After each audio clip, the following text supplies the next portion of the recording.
OBS, what does it even stand for? Open Broadcasting Software.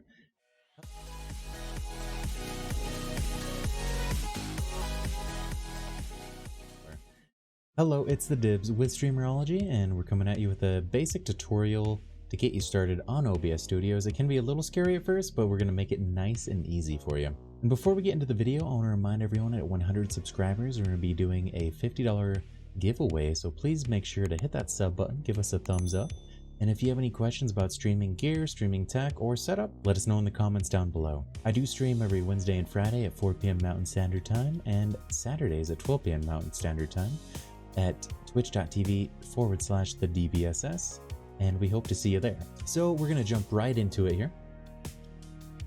This is OBS. Welcome to OBS Studio. This is one of the versions of OBS. There are multiple versions, and which one you want to use is completely up to you. They have different benefits, they have pros and cons. I like OBS Studio because it uses less resources on my computer, on my CPU, on my graphics card. Overall, it uses less resources. The Badmerc will be going over Slobs or Streamlabs Open Broadcasting Software. We'll be doing that in a video later on. This is for the studio version. So you can see here, when you open this up, you're gonna have just everything's to be blank. You're not gonna see any of this stuff down here. You can see as well when I go over stuff, it kind of highlights it, so that shows you on the screen where it's going to be and the size and positioning of that stuff. The first thing you want to do when you crack this open is you want to start a new scene, and we're just going to say new scene. And this is where you get a completely black screen. So you see, this is because we haven't added anything yet. But if I go ahead and click on the thing above and do add source, we can add whatever source we'd like. So I'll show you here. We just go up here, add source, and we have a plethora of options. So this is your audio input capture. You can see that I have my desktop and microphone audio. Anytime you add a video source, it should have a audio source that's added with that. But if it doesn't for some reason, you can always add that audio source. And you can choose, you see here, I have my Discord, mic, music, PC game, etc. So you can add those sources here as you wish. You can see here I have my little camera, so you can see me now. Hi! And that is just from I just added my cam twice. That's another fun thing as well. When I go to add a new source and I go to add a video source, I can add existing and I can already add my camera. You can see here it goes big. This is adding the same source again. I'm gonna go and delete that though because I don't need 3 cams in here. But you can see here that is how you add your sources, and it's pretty forward actually. So we're gonna go over these real quick. The next important one is your browser source. So I already have an existing browser source. We'll actually add a new browser source just so you see what it looks like. It's gonna look like this without any links. This is where you drop your links into. It could be for anything as well. It could be for stream elements. It could be for mix it up. Anything with a URL, this is where you wanna drop it. You can adjust width and height as well. You can also manually adjust width and height just by clicking and dragging. You can see it doesn't quite fit the screen all the way. So if I wanted it to fit the screen all the way, we'd have to adjust the width. And I think it's 1080. And now it's covering the entire screen, and that is our browser source. And you can do this with your alerts. You can do this with any browser source. It just depends on where you're getting your browser source. Do be warned that the more browser sources you have, the more CPU it's going to take up. So you do want to be aware of that. Now you can see here as well, I do have random text here for BRB, just to show as an example. You can add text in here. You can add lots of things. So you can add text if you want to put something on here. There's also images. You can put media sources. Media source, for example, would be something like this. This is my intro video, and I have that set up to play when I go to my intro scene down here below. So to add that source, what you want to do is click plus. We go to media.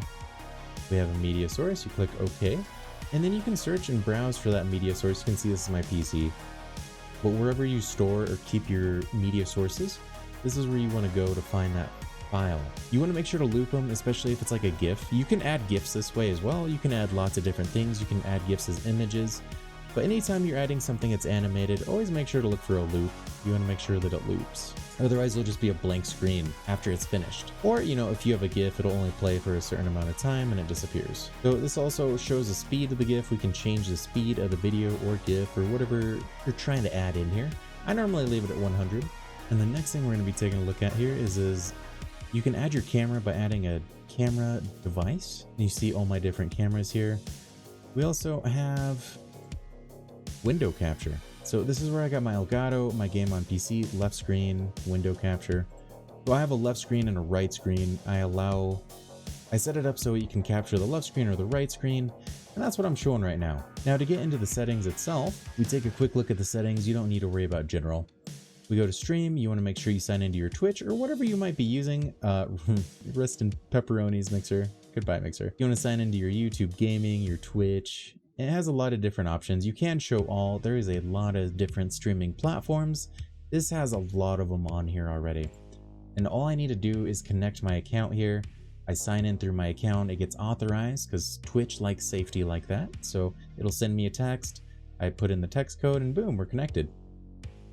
Now this is my output screen. I have it in simple mode right now because that's what we're doing. We're doing a basic tutorial, a beginner's guide. And right now I have my bitrate at 5,000. The reason I have it at 5,000 is because my upload speed, you can see that right here, is at 11. So because my upload speed's at 11, I'm able to run 5,000. I would never ever recommend going above 6,000. It's a waste of resources and most people won't be able to enjoy it anyways. I like 5,000. I have played around with this quite a bit. I've done 3,500, 4,500. I've slowly bumped it up after each stream, and 5,000 is a pretty good limit for me.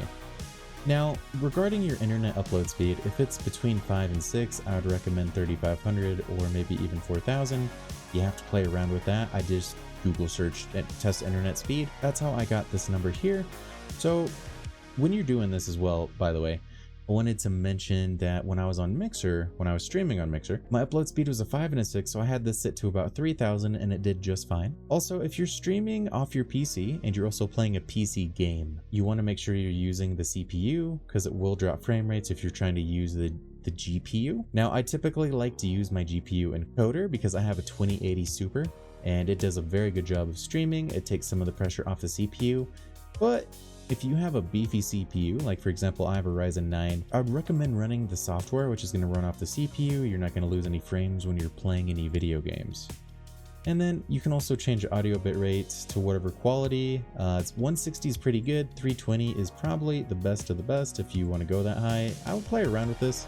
It's not needed. You don't need to worry about the audio bitrate at all in the beginning. You can also just leave the encoder preset to whatever it is. I just put mine to super fast. I know my PC, I know my CPU and my GPU can handle this. And so that's why I have the settings the way I do. If you know your hardware, you can change this and customize it to what suits your computer best. As for audio, you don't really need to worry about that. This goes back into my previous video about mic quality as well. You can see I have my voice meter here as the main source, but you don't need to worry about that. And video, this is how your stream is going to display. My resolution right now is 1920 by 1080. I do this for videos only. After I'm done recording a video, I drop this back down. I drop the output back down to 720.